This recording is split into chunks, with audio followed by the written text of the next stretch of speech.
Dog barks for hours for pregnant woman. Minutes later, police are called. Ashley Turner struggled to breathe as she rubbed her 8-month belly. The heat in Phoenix was punishing, but that wasn't what bothered her. It was the golden-haired dog that hadn't stopped barking in front of her house for over 3 hours. Then she saw the red and blue lights reflecting in her window. 2 officers stepped out of the patrol car, while the dog kept barking frantically, as if desperately trying to communicate something only it knew. Ashley's heart raced. This was exactly what she had feared since fleeing to this quiet neighborhood. "Ma'am, is everything okay? We've had multiple calls about a dog disturbing the neighborhood," said the older officer, approaching cautiously. Ashley adjusted her light green floral print dress, which hid her prominent belly, and brushed back the red hair falling over her shoulders. "Everything's fine. This dog showed up yesterday and won't stop barking." "It's not mine," she replied. Her tone cooled despite the sweat trickling down her forehead. "Are you feeling all right?"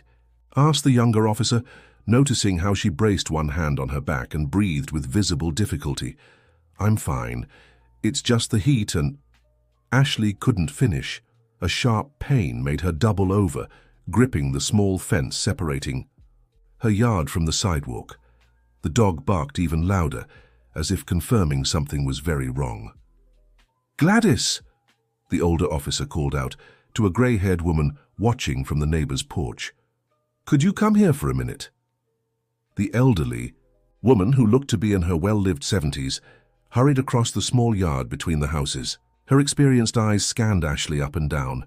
"Sweetheart, your blood pressure must be through the roof.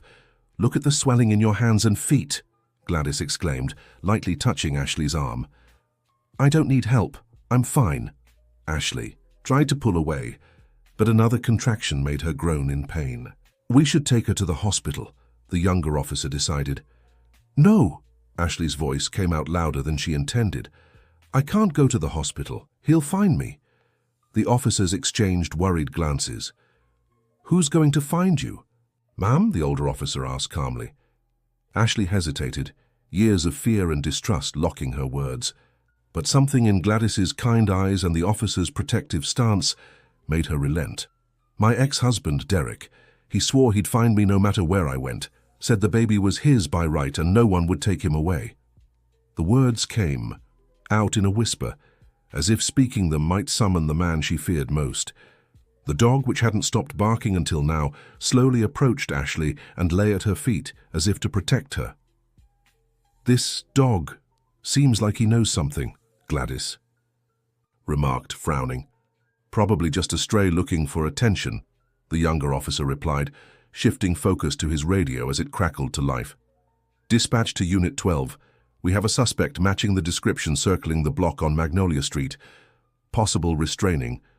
Order violation. Gas station cameras confirmed his presence 10 minutes ago." Ashley's blood ran cold. Magnolia Street was exactly where she was. Derek had found her just as he'd promised. "Ma'am, we need to get you out of here now," the older officer said, his tone instantly sharper. At that moment, the dog started barking again, this time toward the end of the street. When they looked, they saw a tall man in a dark jacket freeze abruptly as he noticed the police car. "It's him," whispered Ashley, and the certainty in her tone was enough for the officers to spring into action. The man turned and started running in the opposite direction. The younger officer took off after him, while the older one stayed to protect Ashley. "Let's go inside, dear," Grandma Gladys said, holding Ashley by the arm. "My nephew Richard is a doctor at Mercy General Hospital. I'll call him to come here since you don't want to go to the hospital." As she was guided into Grandma Gladys' house, Ashley felt another contraction, stronger than the ones before. The dog stayed glued to her heels, as if it had taken on the role of her guardian. "Why won't this dog leave me alone?" Ashley muttered under her breath. "Some say animals sense things we can't," Grandma Gladys replied, helping her sit on the flower-patterned sofa in the living room. "This one seems determined not to leave your side." Ashley looked at the animal, which now watched her with attentive, worried eyes. Suddenly, understanding struck her. That dog wasn't a threat or a nuisance. Maybe it was the only one who had truly sensed the danger she was in before the humans around her could. breaking down the wall of distrust she'd built over the past few months. Ashley reached out and gently touched the dog's head. "Thank you," she whispered as tears began to stream down her face. Outside, sirens announced that backup had arrived. The hunt for Derek had begun, but for the first time in a long while, Ashley didn't feel alone in her fight. Grandma Gladdy returned to the living room after making a call. "Richard is on his way. He told me not to worry, but to keep an eye on your blood pressure," she said gently, placing a hand on Ashley's shoulder. "Now tell me, sweetheart, how did you end up here alone in this state?" Ashley hesitated. There was so much to say, so many secrets kept, so many hidden scars. But the contractions were coming faster, and something told her that her time to hide was running out.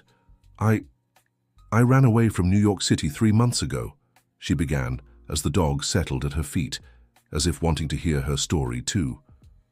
Dear listener, if you're enjoying the story, don't forget to like and especially subscribe to the channel. It really helps those of us just starting out. Now, back to the story.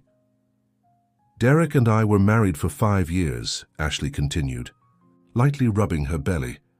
"At first, everything was perfect. He was attentive, loving, or at least I thought he was." Grandma Gladdy nodded, her eyes revealing she knew this kind of story all too well. Little by little, he started to change. First, it was small jealousies, then control over my clothes, my friends. Eventually, it got to the point where I couldn't even work outside because he said men were looking at me. A stronger contraction made her pause. The dog immediately lifted its head as if sensing her pain. "Breathe deep, sweetheart," Grandma Gladdy instructed. "These contractions are coming too close together." Ashley obeyed, trying to steady her breathing. "When I found out I was pregnant, I thought he'd change, that he'd be happy, you know? But it was the opposite. Derek became obsessed. He said the baby was his property, that I was just a—" She swallowed hard. "An incubator. He monitored everything, what I ate, how long I slept, who I talked to." Outside, more sirens blared. The older officer stepped inside with a serious expression. "Ma'am, we located your ex-husband trying to cut through the backyards. He's in custody now." Ashley let out a shaky breath of relief, but her face twisted with another contraction. "Dr. Richard is here," the officer announced, "and he brought medical equipment from the hospital." A man around 45 years old, wearing a white lab coat over casual clothes, hurried into the room. His experienced eyes assessed Ashley immediately. "I'm Dr. Richard Bennett, Grandma Gladdy's nephew. We need to check your vitals right now," he said, already opening his medical bag. As the doctor took her blood pressure, Ashley felt a strange calm come over her. The dog remained still by her side, as if understanding the seriousness of the situation. 170 over 110. "That's very high," the doctor murmured, concerned. "And this swelling in your ankles and hands. Ma'am, you're showing clear signs of preeclampsia. We need to get you to the hospital immediately." "I can't," Ashley insisted, despite the pain. "If I'm registered at the hospital, he'll find me again when he's released." "Ashley, your ex-husband violated a restraining order by coming near you. He won't be released so easily," the officer explained. "You don't understand." Tears streamed down Ashley's face. "He has connections. He always gets what he wants." Dr. Richard exchanged glances with his aunt and the officer. "Then we'll do things differently. I'll administer medication to control your blood pressure right here. But if your condition worsens or labor starts, we won't have a choice." Ashley nodded, defeated. Another contraction made her groan loudly. The dog barked once, as if responding to her pain. "This dog won't leave your side," Dr. Richard remarked while preparing an injection. "Is he yours?" "No. He showed up yesterday and hasn't stopped barking since. He was driving me crazy until—" Ashley paused, realizing something. "Until the police arrived, and Derek showed up. Like he knew." "Animals have instincts we don't fully understand," the doctor said. "Some dogs can detect physiological changes in humans, like seizures or even certain types of cancer. Or a dangerous ex-husband," Grandma Gladdy added with a sigh. The officer, who had been on the phone, hung up and approached. "Ma'am, we've uncovered some information about your ex-husband. He has 2 prior domestic violence complaints from past relationships. Why didn't you report him? Ashley looked down, ashamed. He's a respected businessman in New York City. No one would believe me, just a simple art teacher. Besides, he always said if I told anyone... Her voice broke. I understand, the officer said gently.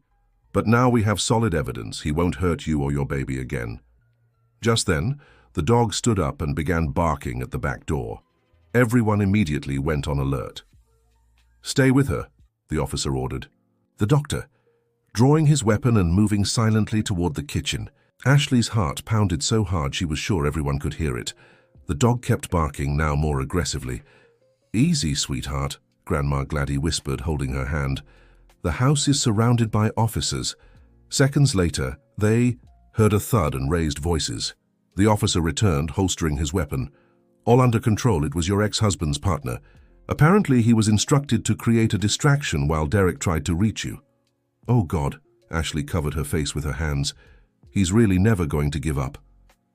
Now he has no choice, the officer assured her. Both are in custody and will be taken to the station. The dog finally settled down, returning to Ashley's side and lying down again. She reached out a trembling hand and stroked his head. You knew all along, didn't you? She murmured to the animal.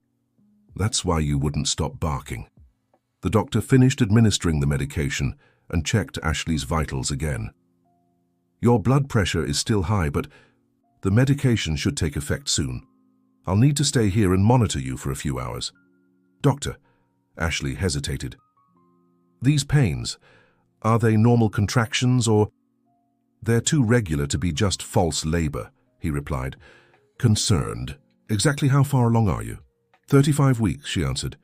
Still 5 more to go. Babies don't always follow our schedules, Grandma Gladdy said with a gentle smile. My youngest was born at 36 weeks, strong and healthy. Ashley tried to smile, but another contraction stopped her. This time, though, something was different. A warm liquid trickled down her legs, soaking the couch. My water broke, she whispered in panic. The doctor immediately shifted into professional mode. We're out of time, the baby's coming now. Grandma Gladdy, we need clean towels, hot water, and the emergency kit from my car. The elderly woman hurried off, moving with surprising agility for her age.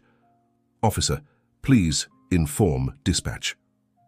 We need an ambulance urgently, but we won't wait for it, the doctor instructed, as he helped Ashley adjust on the couch. The dog stayed by Ashley's side, now oddly calm, as if understanding its alert mission was complete.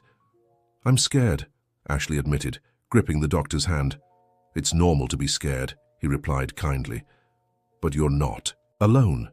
You've got a whole team here to help you and your baby. Grandma Gladdy returned with the supplies and took her place beside Ashley, holding her hand. When my daughter was born, it was just me and a midwife at home, the older woman chaired, trying to distract Ashley from the pain. Back then, that's how it was done, and everything turned out fine. Ashley squeezed her hand, grateful for her comforting presence. Thank you for helping me, even after I've been so rude to you these past weeks. Oh, honey, I know. Fear when I see it, Grandma Gladdy said wisely. You weren't being rude, you were protecting yourself. Another contraction, stronger than the last, cut the conversation short. Ashley cried out in pain. It's time, the doctor announced. With the next contraction, you push, understand? Ashley nodded, breathing fast. The dog let out a soft whine as if sharing her anxiety. Outside, more police cars arrived. The news that a woman was in labor while her abusive ex-husband was trying to reach her had mobilized the entire local precinct.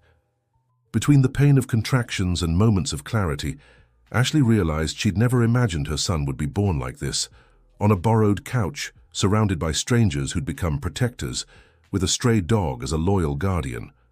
But somehow it felt right. After so long running and hiding, there were finally people willing to fight by her side. One last time, Ashley. Push with everything you've got, Dr. Richard instructed. With a cry that seemed to release not just the baby, but all the fear and suffering of the past months, Ashley gave birth to her son. The sharp, healthy wail that filled the room was met with tears of relief and joyful smiles. It's a boy, the doctor announced, placing the newborn on Ashley's chest, and he looks perfectly healthy. Ashley sobbed with joy as she felt the tiny warm body against hers. Her trembling fingers gently touched the little red face.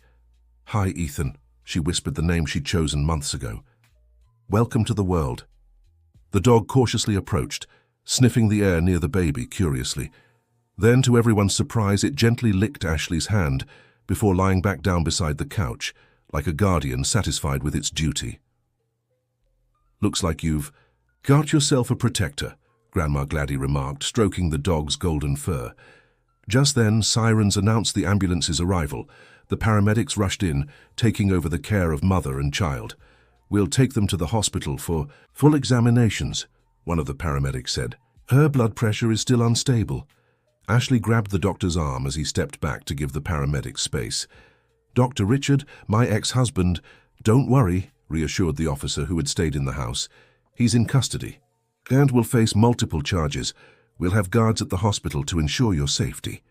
As the paramedics began transferring Ashley to the stretcher, the dog grew restless, trying to follow her. "This dog seems determined not to leave her side," one paramedic remarked. "He saved our lives," Ashley said firmly. "If it weren't for him, no one would have noticed the danger in time." Grandma Gladdy stepped closer, adjusting a blanket over the baby. "I'll take care of him until you come home, and when you do, we'll help you settle in properly. No more running, dear." Tears streamed down Ashley's face. "I don't know how to thank all of you." "No need for thanks," replied the older officer, who had returned to see the ambulance off. "Just live in peace and raise this boy to be a good man."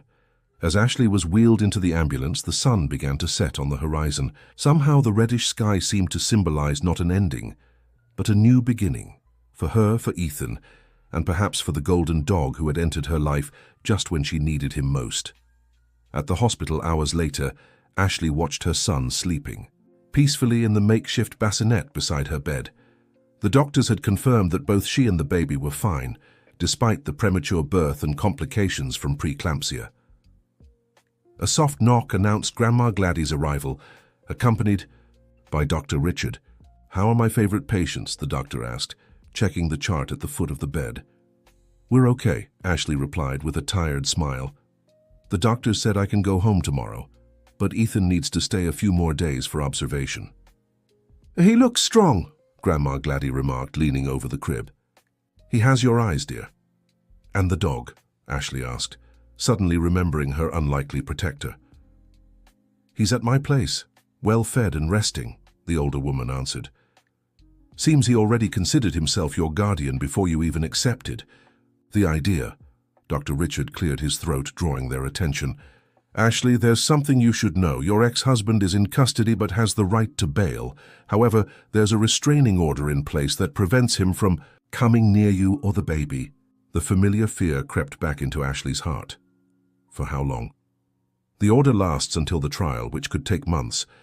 But there's more." He hesitated, choosing his words carefully. "We found something in his car. Fake documents, including passports with your photo and the baby's, plus tickets overseas." Ashley paled, understanding what it meant. "He was planning to kidnap us." "Yes," the doctor confirmed, "and that makes this case far more serious. With this new evidence, bail will likely be denied."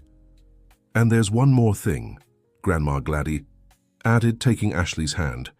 "While you were here, I made some calls. My niece is a lawyer who specializes in domestic violence cases. She's willing to represent you, free of charge." Tears welled in Ashley's eyes again. "Why are you all doing this for me? You barely know me." Grandma Gladdy smiled, her eyes shining with decades of wisdom. "Sometimes, dear, family isn't just the one we're born into. It's also the one we find when we need it most." Just then, Ethan began to whimper softly. Ashley leaned over to pick him up, wincing slightly at the twinge of pain. "Let me help you," offered Grandma Gladdy, carefully placing the baby in his mother's arms. As Ashley cradled her son, she reflected on how drastically her life had changed in just 24 hours. From a terrified woman constantly on the run, she now had a child, unexpected protectors, and perhaps even a dog. "Grandma Gladdy," she called softly, "if the dog doesn't have an owner, I'd like to keep him. I think I owe him that after everything." The older woman smiled, pleased. "I already checked with the neighbors. No one knows him or where he came from. It seems he just showed up in the neighborhood a few days before he started barking at you. Like he knew I'd need him, Ashley murmured almost to herself.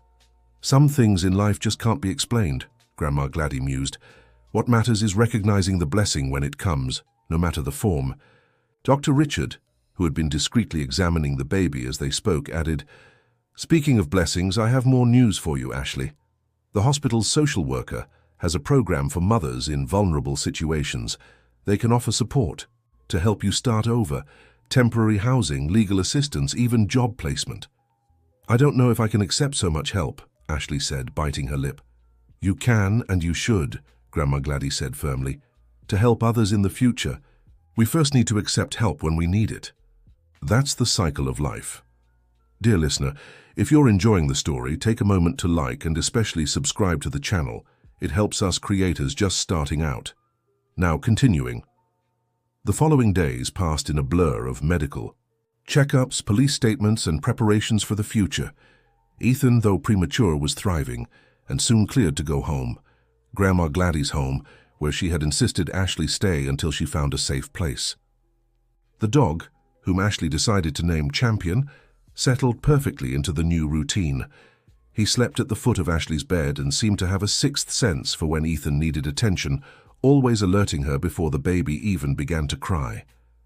A week after Ethan's dramatic birth, Ashley sat on Grandma Gladdy's porch, rocking her son as Champion rested beside her. The morning sun bathed the well-kept garden, creating a scene of peace that still felt surreal to her. "Good morning." The cheerful voice of Jennifer, Grandma Gladdy's niece and now Ashley's lawyer, interrupted her thoughts. "I have news." Ashley straightened, instantly tense. "About Derek?"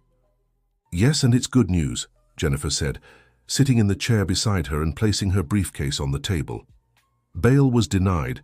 With the evidence of the fake documents and his history of domestic violence, the judge ruled he'll remain in custody until the trial. A huge weight seemed to lift from Ashley's shoulders. For the first time in months, she breathed without the familiar grip of fear in her chest. "And that's not all," Jennifer continued, smiling.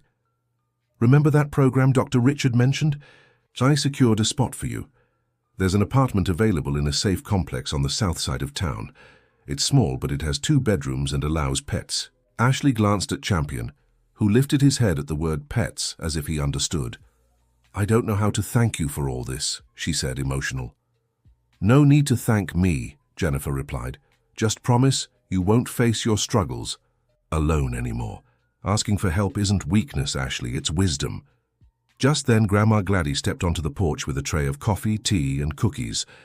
"Oh, Jennifer's here, perfect. We can discuss the next steps. I have some ideas for the baby's room decor." Ashley smiled, watching the elderly woman who, in such a short time, had become a maternal figure in her life. After years of avoiding relationships, afraid to trust people, it felt strange and wonderful to be part of a family again.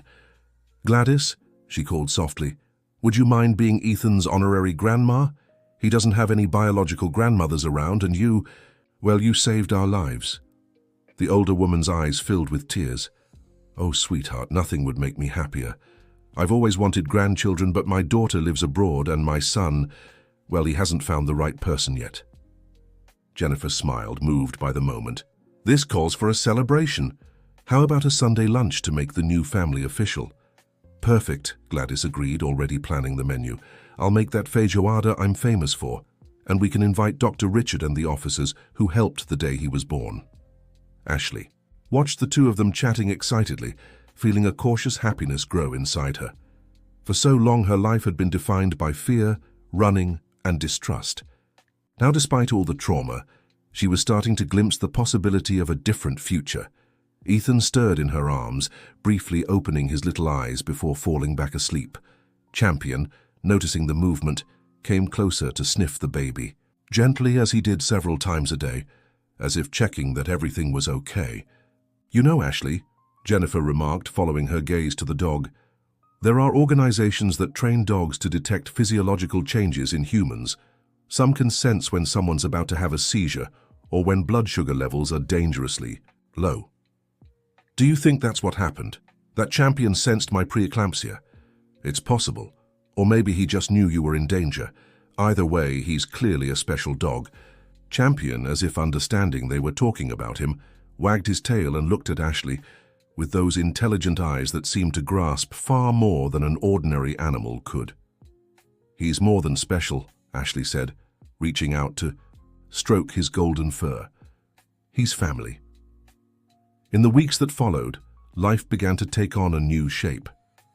Ashley and Ethan moved into the small apartment arranged by the assistance program, but they spent most of their days at Gladys's house, who refused to stay away from her grandson for too long. Champion adapted perfectly to the routine, taking his role as protector seriously. He slept beside Ethan's crib every night and followed Ashley like a golden shadow during the day. The only shadow still hanging over the newly formed family was the legal case against Derek. Despite being detained, he'd hired expensive lawyers looking for every possible loophole to free him or minimize the charges. "Don't worry," Jennifer assured her during one of her regular visits. "We have solid evidence, and more importantly, we have you, a strong, articulate witness." "I don't feel strong," Ashley confessed, watching Ethan sleep peacefully. "Every time I think about facing him in court, I feel like I'm that scared, voiceless woman again." "But you're not that woman anymore," Gladys reminded her, quietly knitting in the corner of the room. "You're a mother now, and mothers do impossible things to protect their children." Ashley smiled at the older woman, grateful for her simple, straightforward wisdom. "You're right, for Ethan, I can face anything, even Derek." That night, after everyone had gone to sleep, Ashley sat on the small balcony of her apartment, gazing at the stars. Champion lay beside her, resting his head in her lap. "You know, Champion," she murmured, stroking the dog's soft ears. I never imagined my life could change so much in such a short time, and it all started with you barking like crazy at my door." The dog lifted his head, looking at her with those eyes that seemed to understand every word. "Thank you," she whispered, bending down to kiss the top of his head, "for saving us." 2 months had passed. Ethan was growing strong and healthy, charming everyone with his easy smile and calm temperament.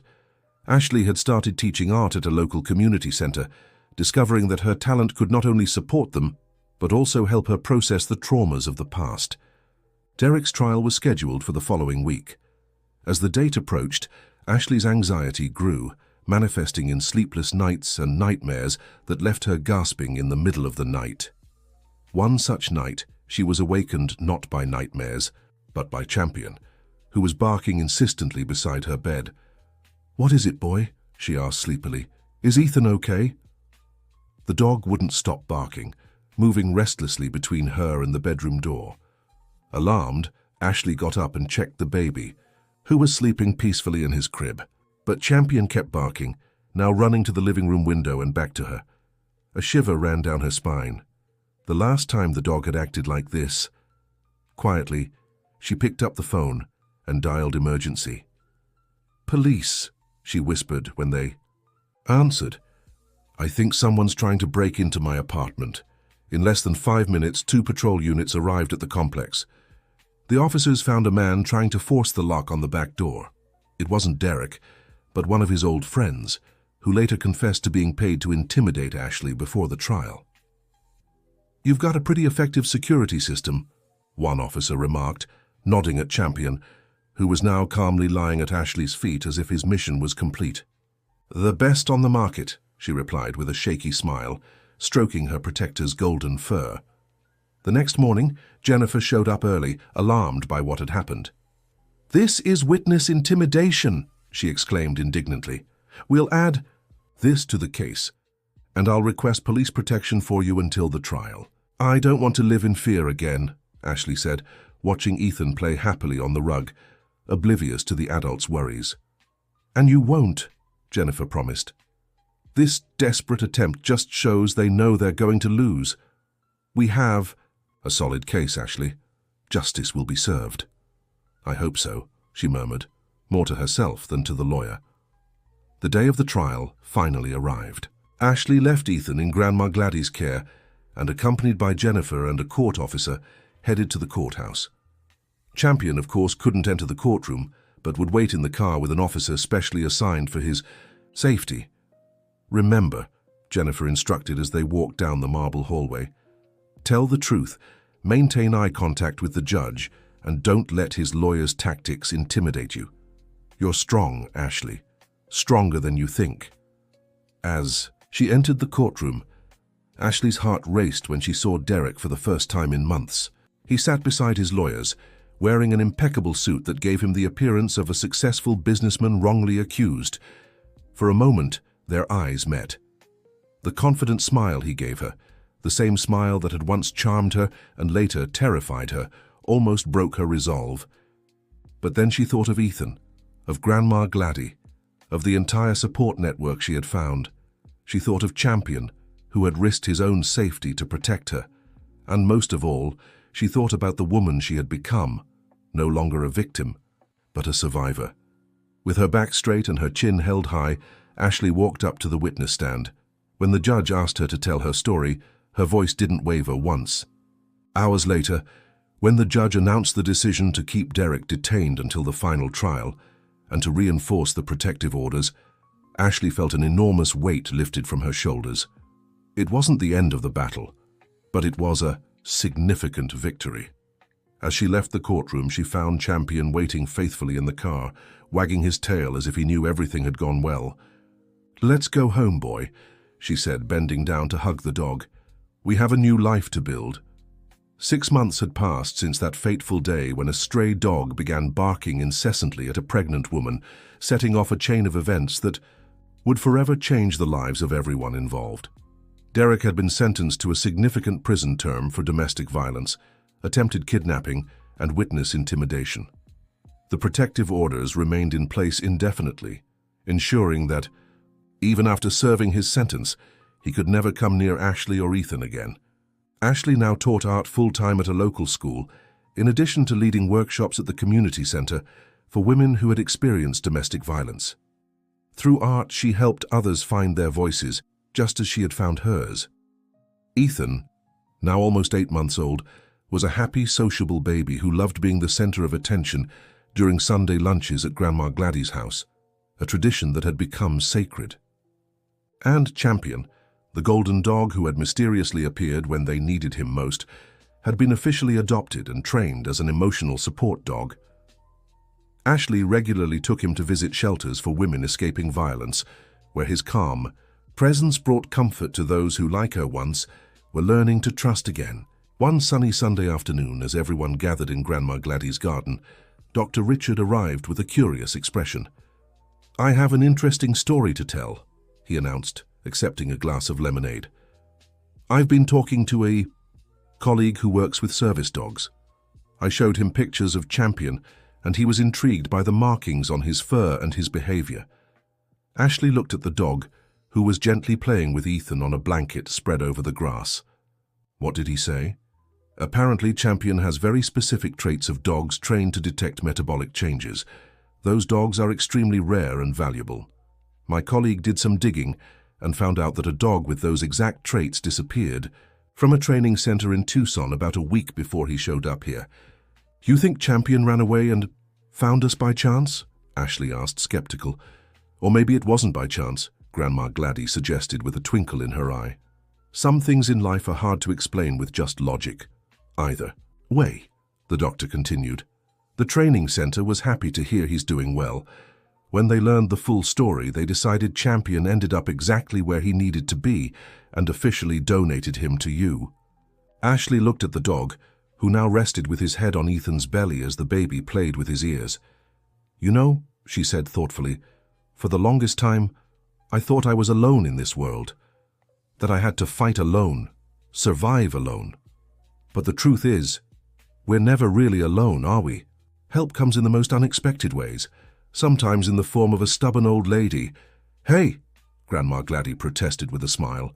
Sometimes in the form of dedicated officers, caring doctors, persistent lawyers, continued Ashley, smiling at each of them. And sometimes in the form of a dog who simply refuses to stop barking until everyone notices the danger. Champion, as if understanding they were talking about him, lifted his head and looked straight at Ashley with those wise, gentle eyes. Family isn't just the one we're born into. She quoted the words Grandma Gladdy had told her months ago, but also the one we find when we need it most. As the sun began to set, bathing the garden in a golden light that seemed to reflect Champion's fur, Ashley felt a peace she'd never imagined possible in her life. The journey had been hard and full of dangers, but every bark, every contraction, every moment of fear and courage had brought her exactly where she needed to be, surrounded by people who loved her, and a dog who, in some inexplicable way, had known exactly when to bark to call for the help she so desperately needed. Dear listener, if you're enjoying the story, don't forget to like and especially subscribe to the channel. It helps us a lot as we're just starting out. Now, continuing. A year later, life had settled into a calm and predictable rhythm. Ethan, now a year and a half old, was taking his first wobbly steps around the small apartment Ashley had managed to buy, always closely followed by Champion, his tireless guardian. Ashley had become the arts department coordinator at the school, where she taught, and her art therapy program for women survivors of violence had gained recognition and funding from the city. Through colors and shapes, she helped other women express feelings words couldn't capture. Grandma Gladdy, now even more woven into their little family, spent half the week with them, filling the house with the scent of homemade cakes and stories, from a time when women rarely had a voice or a choice. Her experiences, shared with patience and wisdom, gave Ashley valuable perspective on how women's struggles had evolved, yet still continued in many ways. On a particularly pleasant Saturday afternoon, while Ethan napped and Champion stood guard by the crib, Ashley received an unexpected visitor. It was the older officer, the one who had responded to the call on the day Ethan was born. "Sergeant Thompson," she exclaimed in surprise. "How nice to see you. Please come in." The officer smiled, stepping timidly into the apartment. "Sorry to drop by unannounced, Miss Turner. I was patrolling the neighborhood and thought I'd check in on you and the little one." "Just Ashley, please, and we're doing great, thank you." She led him to the living room. "Would you like some coffee?" "I'd love some, thanks." As Ashley brewed the coffee in the small kitchen, the sergeant studied the paintings decorating the walls, all her own work, colorful expressions of her journey from fear to freedom. "You have an incredible talent," he remarked, when she returned with 2 cups. "Thank you. Art has been my therapy," she smiled, handing him his coffee. "And you? How are things at the precinct?" "We're good. Actually, I came here for a specific reason." He set his cup on the coffee table and pulled an envelope from his uniform pocket. "We got word from the court. Your ex-husband is requesting early parole for good behavior." Ashley's smile faded, replaced by worry. Could that happen?" "Unlikely, but not impossible," the sergeant answered honestly. "That's why I came in person. His lawyers are arguing he's taken anger management courses, therapy, and is no longer a threat." Ashley felt the familiar tightness in her chest, the onset of panic that had been her constant companion for so long. At that moment, as if sensing the shift in her emotions, Champion appeared in the room. Without barking, without fuss, he simply approached and rested his head on her lap, offering silent support. The simple gesture from the animal brought Ashley back to the present. She took a deep breath, stroking her protector's soft fur. "What do I need to do?" she asked in a steady voice. Sergeant Thompson seemed relieved by her composed reaction. "There's a hearing next week. If you can attend and explain to the judge that you still fear for your safety, it will weigh heavily on the decision." "I'll be there," Ashley assured him, "and I'm sure Jennifer will be too." "Good. And ma'am, Ashley," the officer corrected himself, "I want you to know the department is still watching. We won't let him near you again." When the sergeant left, Ashley sat on the couch trying to process the news. Ethan was still asleep, oblivious to his mother's worries. Champion remained by her side, his watchful eyes never leaving her face. "It's okay, boy," she whispered, more to herself than to the dog. "We're not those scared people anymore. We're stronger now." That night, after putting Ethan to bed, Ashley called Jennifer and Grandma Gladdy, sharing the news. Both promised to stand by her at the hearing. "Besides," Jennifer added practically, "I have contacts at the courthouse. I'll find out which judge is assigned and prepare our strategy. And I'll stay with Ethan while you're there," Grandma Gladdy offered. "Don't worry about anything except holding your ground, dear." The week leading up to the hearing was tense. Ashley struggled to sleep, anxious not just about Derek possibly getting parole, but also about facing him again. One sleepless night, she got up and went to the small studio she'd set up in a corner of the living room. She turned on the light, prepared her paints, and began to paint, letting the brush express the whirlwind of emotions words couldn't capture. As dawn broke, Ashley stepped back, studying what she'd created. On the canvas, a woman stood with her back to the viewer, holding a child's hand, both facing an approaching storm. But instead of fear, the woman's posture showed determination, resilience. And beside them, a golden shape, Champion, of course, stood guard. "This is how I see myself now," she murmured, gently touching the still wet paint. Facing the storm, no longer running. On the day of the hearing, Ashley dressed carefully, choosing clothes that made her feel confident and strong. Before leaving, she knelt to meet Ethan at eye level. "Mommy has to take care of some important things," she explained to the boy, who watched her with curious eyes so much like her own. "Grandma Gladdy will stay with you, and Champion too. Be good, okay?" Ethan smiled, clapping as if he perfectly understood the gravity of the moment. "Strong mommy," he babbled, one of the few phrases he could manage. Ashley felt tears in her eyes. Somehow, her 1.5-year-old had captured in 2 simple words everything she needed to hear. "Yes, sweetheart. Mommy is strong," she agreed, kissing his forehead. At the courthouse, Ashley found Jennifer already waiting. The lawyer looked confident, but Ashley could see the tension in her shoulders. "Ready?" Jennifer asked, squeezing her hand in support. "As ready as I can be," Ashley answered honestly. When they entered the courtroom, the first thing Ashley noticed was Derek sitting beside his lawyers. He'd lost weight, his face looking leaner, harder. When their eyes met, Ashley expected to feel the familiar grip of fear, the sense of smallness he had always provoked in her. But to her surprise, what she felt was nothing. No fear, no overwhelming anger, just the quiet certainty that he no longer had power over her. The hearing went by surprisingly fast. Derek's lawyers presented certificates of courses completed. In prison, favorable psychological reports, testimonies from other inmates about his exemplary behavior. When it was her turn to speak, Ashley stood and walked to the podium with steady steps.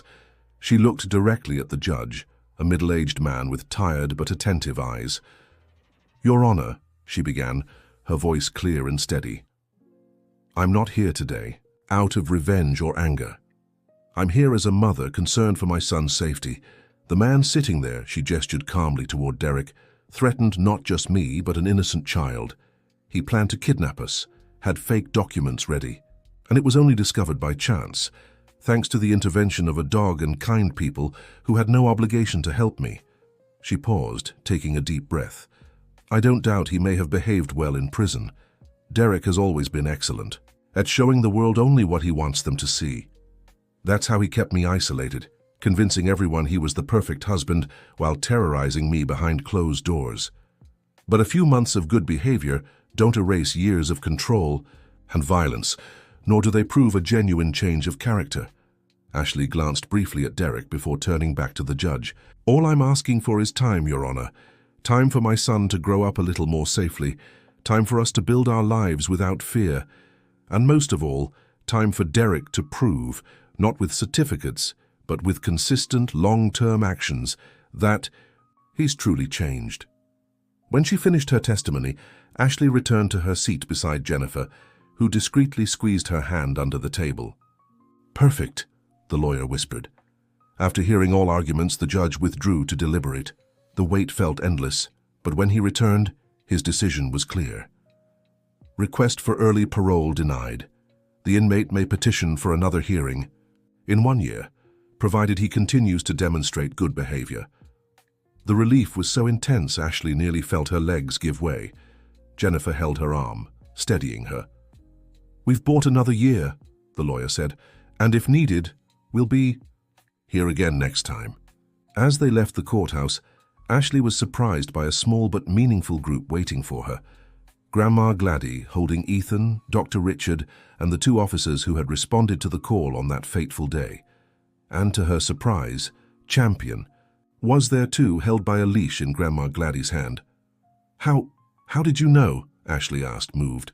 "Family supports family," Grandma Gladdy replied simply, handing Ethan to her. The little boy immediately reached out for his mother. "What about Champion?" Ashley asked, bending down to pet the dog, who wagged his tail furiously at the sight of her. "He's been restless all morning," the older woman explained with a smile. "Like he knew you needed him, so we thought it best to bring him along." Ashley hugged Ethan tightly, enveloped by the warmth and support of this unlikely group that had become her safety net. Champion sat beside her, watchful as always. "Thank you," she said, looking at each of them, "for everything." "Don't mention it," Sergeant Thompson replied with a smile. "Just keep being the strong woman you've become. Others need your example." That night, as she put Ethan to bed, Ashley thought about how much her life had changed. From constant terror to relative peace, from absolute loneliness to an improvised yet sincere family, from imposed silence to a voice found not just for herself, but for other women. Champion, as always, lay at the foot of Ethan's bed, his posture alert even as his eyes began to droop with sleep. "Thank you for barking for me that day," whispered Ashley, bending down to stroke her loyal friend. "For not giving up until someone heard." The dog lifted his head slightly, looking at her with those eyes that seemed to understand far more than any human ever could. Then, gently, he licked her hand once, before settling back into his guard position. Ashley smiled, feeling a peace she had once believed impossible in her life. There were still battles ahead, she knew.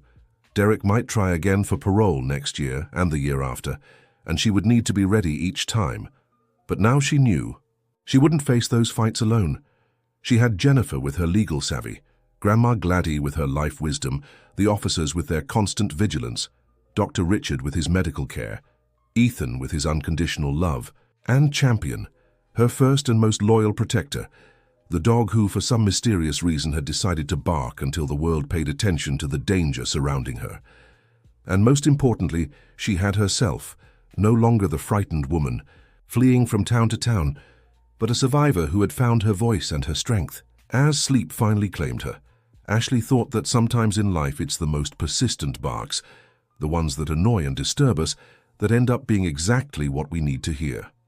And sometimes it's the strangers, human or animal, who become the family we never knew we needed.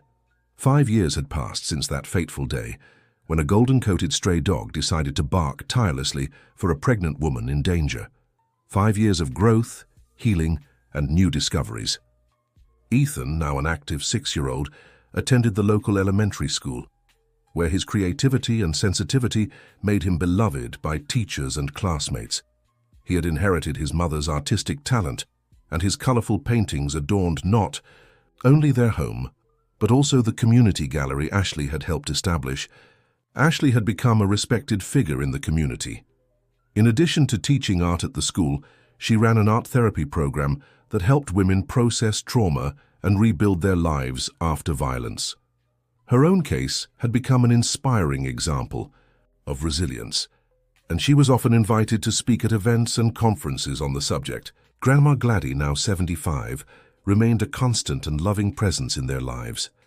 Though she lived in her own home, she spent so much time with Ashley and Ethan that she had a permanent room in their apartment. Her wisdom and stories enchanted the boy, who affectionately called her Grandma Gladdy. And Champion, the dog who had started it all, was now a mature animal with a slightly graying muzzle. Officially registered as an emotional support dog, he accompanied Ashley to her art therapy sessions, where his calm presence helped participants feel safe and welcome. On a sunny Saturday morning, as Ethan and Champion played in the small garden of their apartment complex, Ashley prepared the special lunch they would share later. It was an important day, the 5th anniversary of what she called her rebirth, the day she found her voice and her strength. As in every year, they celebrated with a lunch for those who had been pivotal in that journey. Grandma Gladdy, Dr.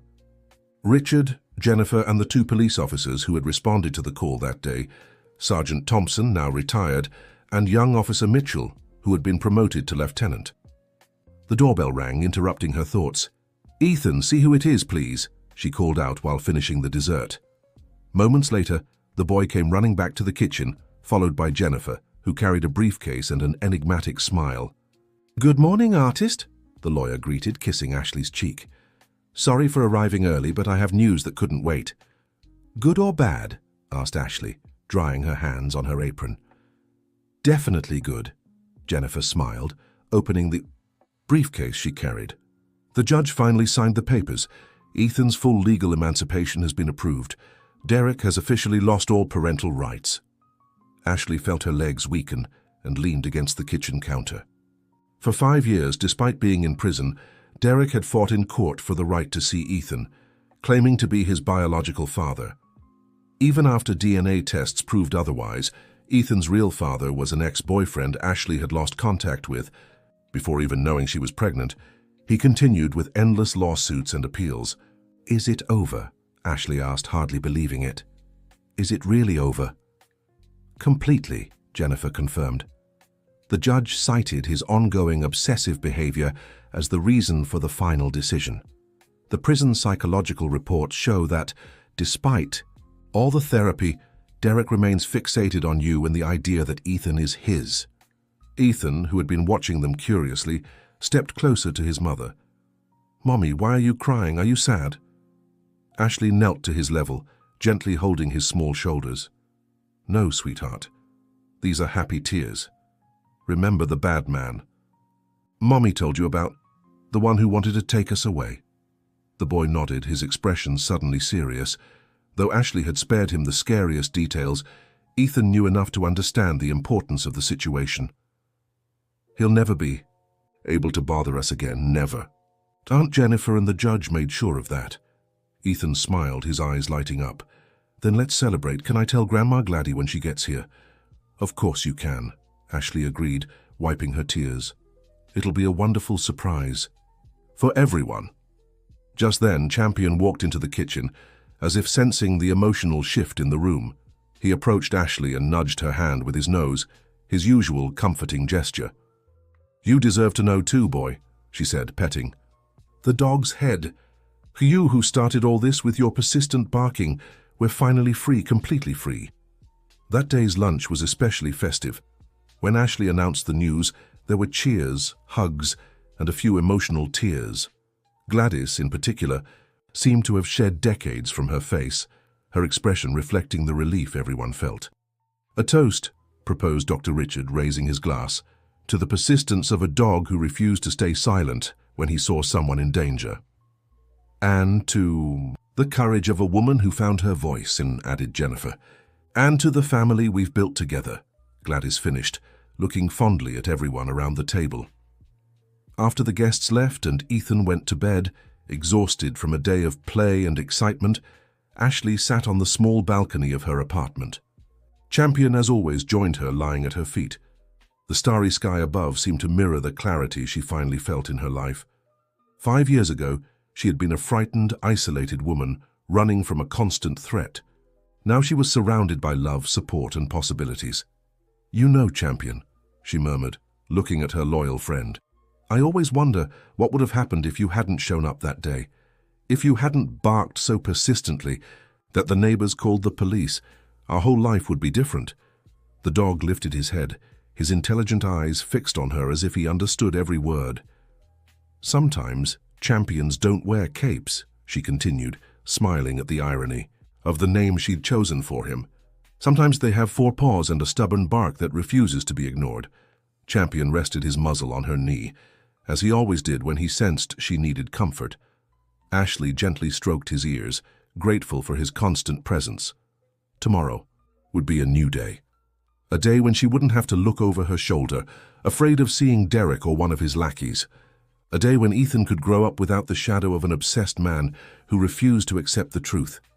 A day when the chance for a fresh start would be entirely in her hands. As she gazed at the stars, Ashley smiled, feeling a deep peace she'd once believed impossible years ago. The journey had been long and hard, but every step had made her stronger. Every obstacle had taught her something valuable about herself and the world. And it had all started with a stray dog who decided to bark until someone paid attention. End of story. Dear listener, if this story of resilience touched your heart, we invite you to share your thoughts in the comments. Has your own life ever had an unexpected champion? Come interact with us, leave a like and subscribe to the channel for more heartwarming stories.